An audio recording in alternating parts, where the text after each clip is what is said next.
Hello, hello, hello. How are we doing today, guys? Good to see you all again. You guessed it, more Momo action. And in this match, this ranked match, our Momo is going to be coming up against the #1 ranked player in the world. You may know him, the best Bakugo in the business. So let's see how this match goes. I do love Momo, and I say this every Momo video. I think she's a pretty good character in the show. She is by no means a favorite of mine. Like, we're talking favorites. I like her, but, there are people that I have above her. But in this game, she is really, really enjoyable. Like, I just love the way her entire kit works, the way everything feeds into one another. Like, even at first when I used to begin playing her, I was like, these cannons are useless, dude. Or at least not to the same level that the other two abilities are. But even that, like, even now, I really like the cannons. I just like how everything works for her. And yeah, I do truly believe, um, that she is, once you get to grips with her, one of the more fun characters to play. And yeah, I'm pretty confident in my own. Momo a bit. I mean, you guys don't need me to tell you this. You've seen all the videos of what I do with Momo. You know how it pans out. You know who I've beaten with her. And yeah, so she's definitely a very, very, very strong candidate for, like, maybe my best played character in the game, next to Bakugo. So here I am playing with my good buddies Pink and Sato, both very talented players who are great at a whole variety of characters. I hope you guys have been enjoying, like, a lot of the videos. I know, my main is Bakugo, but I don't think you guys really enjoy watching me play Bakugo anymore. I think you guys have gotten tired of that. I'm sure you'll get tired of the Momo videos at some point too. But I do like to keep it varied. You guys know on the channel, I put a whole bunch of different people. Like, don't get me wrong, there are some guys who are, like, very good Bakugos, but, like, that's all they post. Or they're very good, you know, Urarakas, and that's all they post. I find it important that I keep giving you guys varied content. But I will, sprinkle in my favorites a bit more than the others. Look at that. When you get someone down, always expect a Froppy to show up. Even if there's no reason for you to think a Froppy should show up, still expect one to show up. Those Froppies, they come from nowhere. And again, some people will like to level up Momo's Alpha first, and some will prefer to level up her Shield first. I'm not going to say either one is correct or incorrect, but the way I will put it, the more confident of a Momo player you are, the more reason you have to level up your Alpha first. Because I've smashed top players to pieces with, like, level 1, level 2 shield. If you're very good with the shield, if you know how to use it, if you can make the most out of it, you don't need to level it first. You just don't. But again, if you are maybe you're a bit more reliant on the shield, maybe you need that extra that it gives you from leveling it up early on, then I guess go for that. But for me, if it was up to me, I'm always going to go with the Alpha first, just because I need that, I need those swipes of destruction, Swipe left, swipe right, that's what I'm looking for. And I know the shield is amazing, but, like, I know I don't need it to be top level for me to do my work with it. So I think it really does come down to what kind of a Momo you are. And then the cannon should be last. Like, there's no ifs and buts about that. If you're leveling up your cannon first, I don't know, you probably kidnap people and put them in your basement. Because that is a psychopath's that's a psychopath's choice. Leveling up the cannons, like, willingly first. You don't want to do that.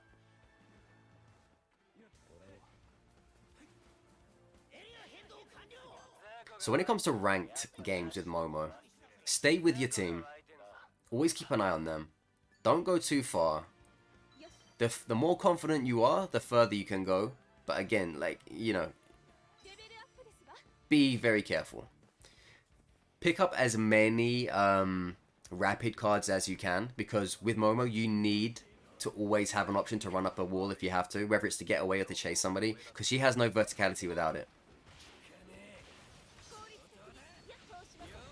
The cannons are very good for area denial. Sometimes Sometimes the best use for a cannon isn't even trying to hurt someone with it. It's just to stop someone from going a certain way or a certain direction, or keeping them from coming in from a certain angle. You probably see what I mean about that later on.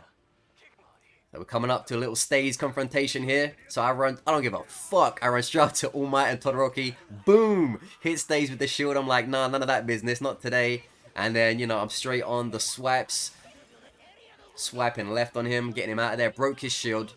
And at this point, I broke his shield. I knew I could push him. I could probably take stays out. But I knew there's an All Might and I knew there's a Todoroki. And I am prioritizing. But what do you know? He falls into my lap anyway. So unlucky there. Unlucky there, stays. GG's, man. Yeah, I got him really low. Got him majorly fucked up in our little scrap.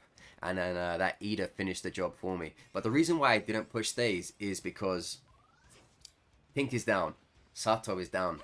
And on top of that, not only are those two down, but I know an All Might and a Todoroki were like literally a few seconds before that fight started, 5 or 10 meters away from me. So if I push that, not only do I push into the best Bakugo player in the world, but I potentially push into All Might and Todoroki and then I get 3v1.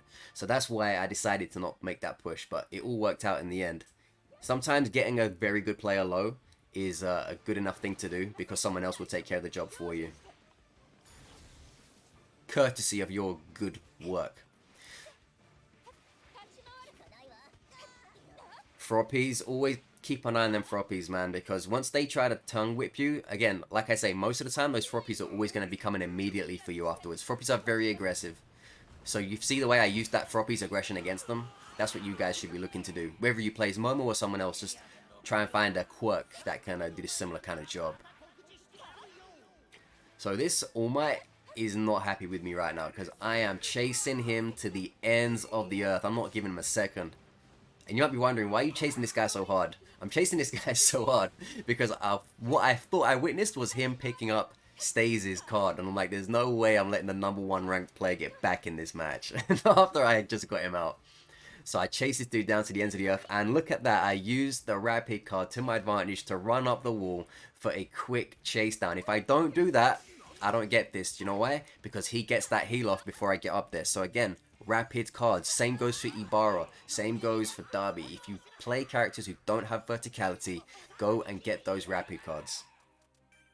They make all the difference. So yeah, that All Might is probably cussing out my entire family and my entire bloodline at this point because he could not get away from me. He's probably confused. He's like, how the hell did I as an All Might not get away from this Momo? But yeah, I was like cutting him off. If you go back, if you scroll back and you watch the way I chase him, I'm not like chasing him downright from the back. I'm kind of cutting him off at angles because he's quicker than me. But because I'm chasing him and cutting him off at angles, I'm able to make up that distance and keep more speed with him. So here we go with the double revive. Lovely stuff. Remember, you have Momo, so put that bag down. People are always going to be appreciative of the goods that come with that. Look at that. See, Momo is an absolute menace when in the right hands. You can see what kind of damage, what kind of support, what kind of everything she can do.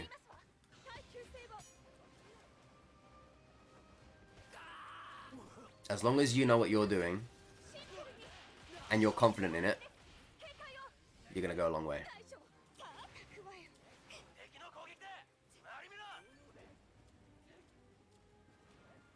It's all about knowing when to back off, when to push, when to say, hey, I need help, and, you know, when to say, hey, my teammates need help. Okay, this Bakugo thought he was getting away with it. He thought he pulled a fast on me. No, champ. I don't think so. Like, you're probably never going to have those games as Momo where you get like 10 KOs or anything like that, but that's not what she's there for.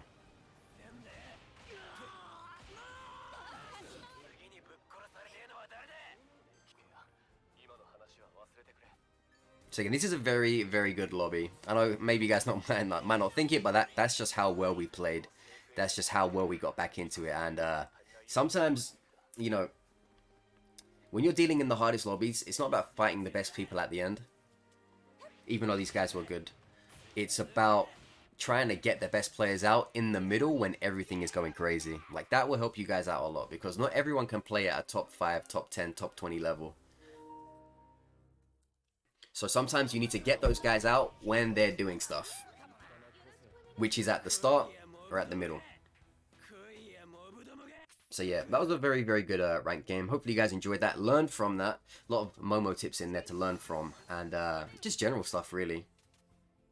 So yeah, I was pretty instrumental in getting that game to the finish line. But my teammates were very, very good as well with the KOs and the damage. And we got a bonus for you. There's another match where we were like sort of taken out earlier in the game, and then we got revived midway through, courtesy of Pink. So this is me, Pink, and a guy named Zinc Sally, who we played with a few games with, a random, and he was really good. And in this one, you're gonna see what it looks like when a Momo has a back up against the wall. When a Momo has a back up against the wall in a ranked game, and she is pulling out a major clutch. So I got revived here, like midway through the game. So Pink already got us with a great clutch. This was a double clutch up game. This was a double clutch up game. You're about to see the Momo business end of it coming right up. This was I had to show you guys this one. This one was too good. With again some good players in here as well. So if you guys notice a lot, I do love to come down on top of people with Momo, because you can really hit those swings at angles where like your hit rate is a lot more closer to being guaranteed, as long as like you're, you know, good at moving your camera around. I don't know who it is that's watching my game in the top left that's giving me like 600 plus likes, but it's hilarious. See, it's funny because Momo is a character that doesn't have any verticality, but I get a lot of my stuff done through verticality with her. So if you can play a character like Momo or Ibarra or Darby, even though getting high ground isn't necessarily in their natural playstyle, if you can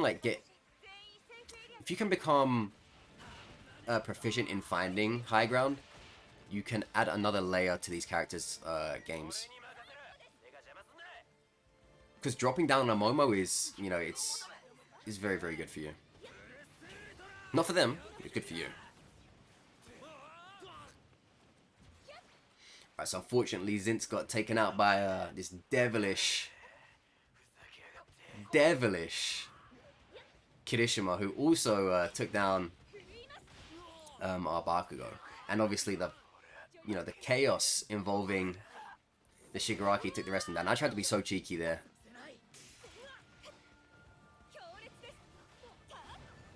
That's what I meant earlier about area denial, using those cannons. You see the way I completely blocked that off? So no one could walk through that even if they wanted to. Not without taking damage. So they're obviously not going to want to do that. So that gave me some time to just chill out and do what I had to do, because I had area denial on my side. And again, right here, look. I blocked off that exit, and they decided to ignore that. Last time they didn't. This time, they wanted to come through. And look, area denial, boom, they come in. Big damage, broke someone's guard, and got them down bad massively. Because they did not respect the area denial of the cannons. So either the cannons give me time I need, or they cause chaos for the people who choose to not respect, you know, the block off. And you're going to see it again soon. Look at that. I got a hit. If you hear the game sound, again, I got another hit. I got one hit initially and then another hit later on from those cannons. If you listen to the game sound, because I wasn't looking, you didn't see the numbers. Area denial again. Keep them outside. Look at that. That was more than 200 damage. Area denial. And this only works when you have these areas where people want to come through.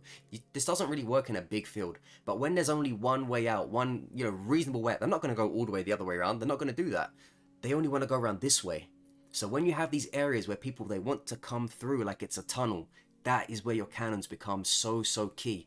And it doesn't even mean that you're causing damage. It means you're just stifling them, stopping them doing what they want to do, giving you time to heal. So again, these guys, they didn't respect the area denial yet again at a vital point where they wanted to come through, a point where they wanted to come through to follow me specifically. So you have to remember, these guys aren't just wanting to go through that area for the fun of it or by a random chance. No, they want to go through it because they see me go through it. The area denial is the area I'm making them fight over. It's not a random area on the map. As a Momo, you need to make these guys in these situations go through the routes you set for them. I set that route for them, and this is what I did to them as punishment. Watch again. That's there to stop her. There's the area denial. I said, if you want to walk through there, motherfucker, you're going to take damage doing it. And look at him. He's looking like he's coming out of Terminator 2 Judgment Day. That dude is about to get lit up. And again, check the damage because he did not respect my area denial. 116, and 226s. Huge. That changes an entire encounter. That amount of damage changes an entire encounter. I don't know if that was just on him or on the Toga as well. Either way, it's a win-win. And again, that means the Cementos and the Toga, look at them. They can't push me. They want to push me, but they can't because they are fucked. Area denial again. Don't come here. And they respect it this time. He put his wall up. He said, fuck that. I ain't dealing with that shit again. And again, look, that gave me the time. The area denial gave me the time to get a heal off. And this area denial, look. I said, I don't want anyone to come around this corner. No one comes here. And because of that, not only did I get a tiny bit of damage, but I stopped them from coming around to stopping my revive. Look at that. How clutch of a revive was that? Now I got both my teammates back in because the cannon, what a lot of people think is some bullshit, useless thingy, kept the shigaraki at bay because he knew if he stepped around, you know, I'm going to make his forehead look like bonfire night. And he doesn't want that. So he stayed away and I got the res because of it. And then, you know, Momo's going to do Momo things. I'm putting it on these people. Ace rank Momo, best Momo in the game, whatever you want to call me. Here I am showing these guys at ace rank how it's done. So again, Momo can be played very, very, very strongly. Look at that. I came all the way ahead to get this and I didn't even get it. So use Momo's entire kit to your advantage. And, you know, you're going to reap massive rewards from it. So again, this is how I like to play my Momo. This is some of the stuff I like to do. It's helping me beat, as you can see in this video, I win lobbies with the best players in the game. Top 1, top 5, top 10, top 20, top you name it. So the proof is in the pudding. There's a lot of stuff that you can learn here. General stuff and Momo related stuff. So hopefully you put it into practice. And even to be honest, this might be for you to use against Momos. You come up against me, you come up against another Momo, you might know, hey, this is the kind of shit they like to do. Fuck them. I'm going to come up with a counter. So whichever way you slice it, there's something for you in this video. And yeah, hopefully you enjoyed it. Again, another Momo video. Hopefully this one was to your liking. And I'll see you guys on the next one. Take it easy. Enjoy the rest of your day or evening.